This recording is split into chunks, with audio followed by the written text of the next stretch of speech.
Been a tough year for both these teams with quarterbacks playing in backup roles. The Scorpions and the Tigers were starting off with Andre Ware showing off his arm strength, throwing it to Anthony Miller to the 5, and Vardell would scamper in for the touchdown, 7-0. Same play here, except Andre Ware would throw it over the middle to Derek Russell, and then would stand in the pocket, throw it down the left side to a diving Anthony Miller. The Tigers go up by 2 possessions. It's time for Tommy Maddox to do something. Maddox finds the Hall of Fame receiver Tim Brown down the right side. No one's really covering him. He makes it to around the 12-yard line, and then play action, rolls out over the middle, fires it. That's money to Kerry Cash. 14-7, 1 possession lead for the Tigers. But Aeneas Williams would pick off Andre Ware. Aeneas Williams won the Super Bowl with the Rams with the greatest show on turf. This would set up the Scorpions nicely. However, the ball would be intercepted by Edwards in the end zone. This would give the Scorpions back the ball. Emmitt Smith, the Hall of Famer, with the flip to the right, and it gets worse for the Tigers as Emmitt Smith is injured. He would be replaced by Eric Lynch, and they got to play without him. It sucks that you lose a Hall of Fame player like Emmitt Smith, but you got to play without him. Anthony Miller gets the ball down the left side. Vardell powers it in for the touchdown. You lost a Hall of Fame player, but you're up by 2 possessions. Tommy Maddox would throw it down the right side to Tim Brown, and he could go all the way for the touchdown. 21-14. Ball over the middle intended for Vardell is intercepted by Leroy Butler, and Marion Butts gets the touchdown, equalizing the game. Ball over the middle, the handoff to Lynch. He helps the Tigers get the ball into Scorpion territory. Del Greco adding the field goal.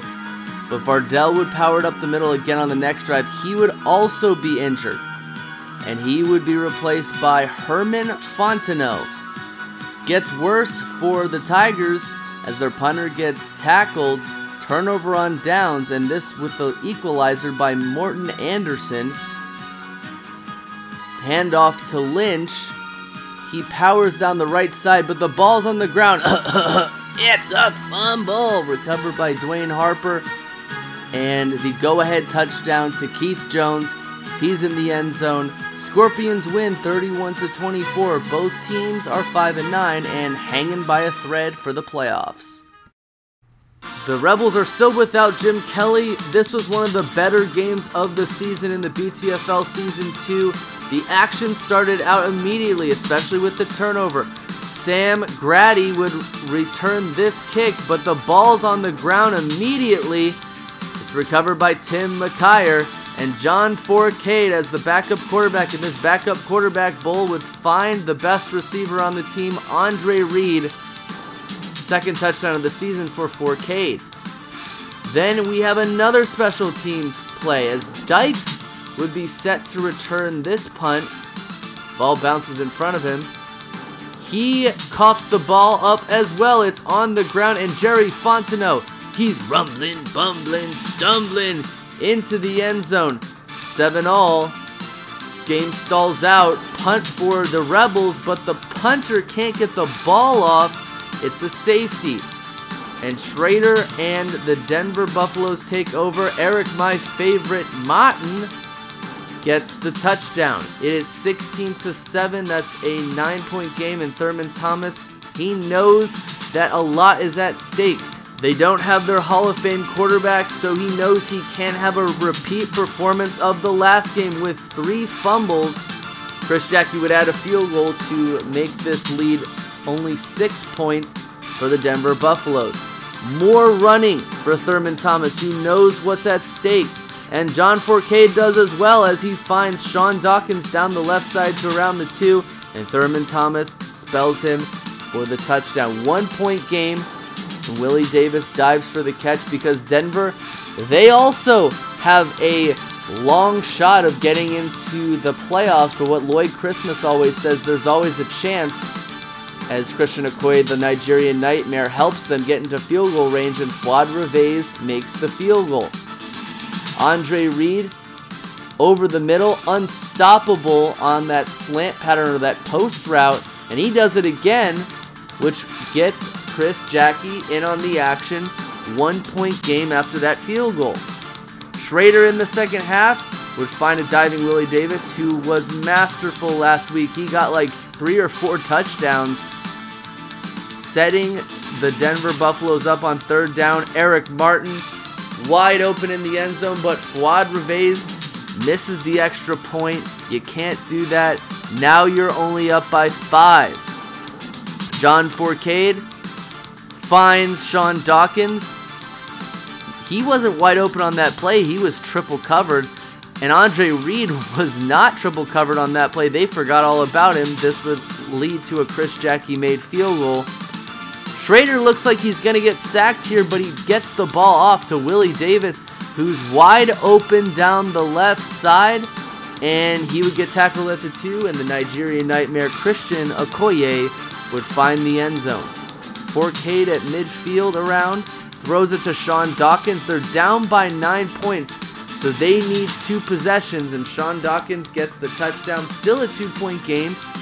Third down play for Denver, gets the ball to the back in the flats, and then Eric Martin, somehow he's able to get the ball between 2 defenders, and then third down to Ron Wolfley. 3 defenders fall at his feet, and he's in the end zone. And again, Fuad Reveiz missing extra points. This is like missing free throws. You can't do that. So again, it's 1991 rules. There's no 2-point conversion. You need 2 possessions. You need at least a touchdown and a field goal. This will help Thurman Thomas to around the 6 or 7, and then he'd guide his team into the end zone. It's a 1-point ball game. Gotta onside kick it. Gotta recover it. They don't. Game ends by 1 point, 38-37. Birmingham is 7-7. Buffaloes are 6-8. We got a Monday night game here with huge playoff implications. Chicago, Milwaukee, 2 hated teams. The sweep to Highsmith, and then the reverse to John Taylor, and he takes advantage of the misdirection, getting it to the 40-yard line, and then the handoff to the human highlight reel, the human joystick, Barry Sanders, who hasn't had the greatest year this season, but he's still making plays. This would lead to a Jason Starofsky field goal, 3-0. We have a punt here. Alexander's trying to make it, but he can't.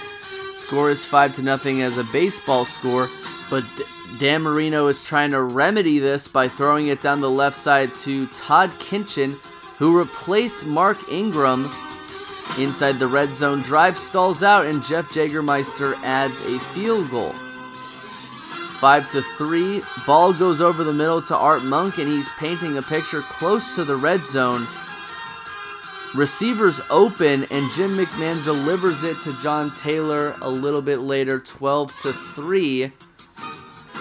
McMahon, play action, rollout bootleg. John Taylor wide open. Nobody's covering him. He's got the touchdown. It's 19-3 for the underdog Chiefs. And then Dan Marino would throw an interception to Cuckoo Kachu, Mark Robinson. 19-3 still. And Jim McMahon is just loading deep. He's showing off the arm strength. Something that we would expect Dan Marino to do, as Jason Starofsky adds another field goal. 22-3.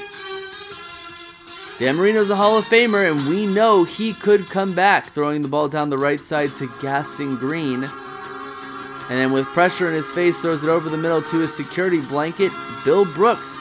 And Bill Brooks, who's had one of the better seasons in the BTFL Season 2, has the touchdown. It's a 12-point game. Todd Kinchin with the catch down the left side from Marino, and Marino backs up, no pressure.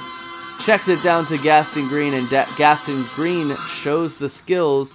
22-17. And Jim McMahon, knowing that he's got a Hall of Famer to keep up with, throwing it to the human highlight reel, human joystick, Barry Sanders. 4-point game. John Taylor gets the catch again, and he gets another touchdown. Big game for John Taylor. 29-17. Game not over yet. It's in the 4th quarter. And if you're not going to cover Todd Kinchin, he's just going to burn you. And Gaston Green, close for the touchdown. 29-24.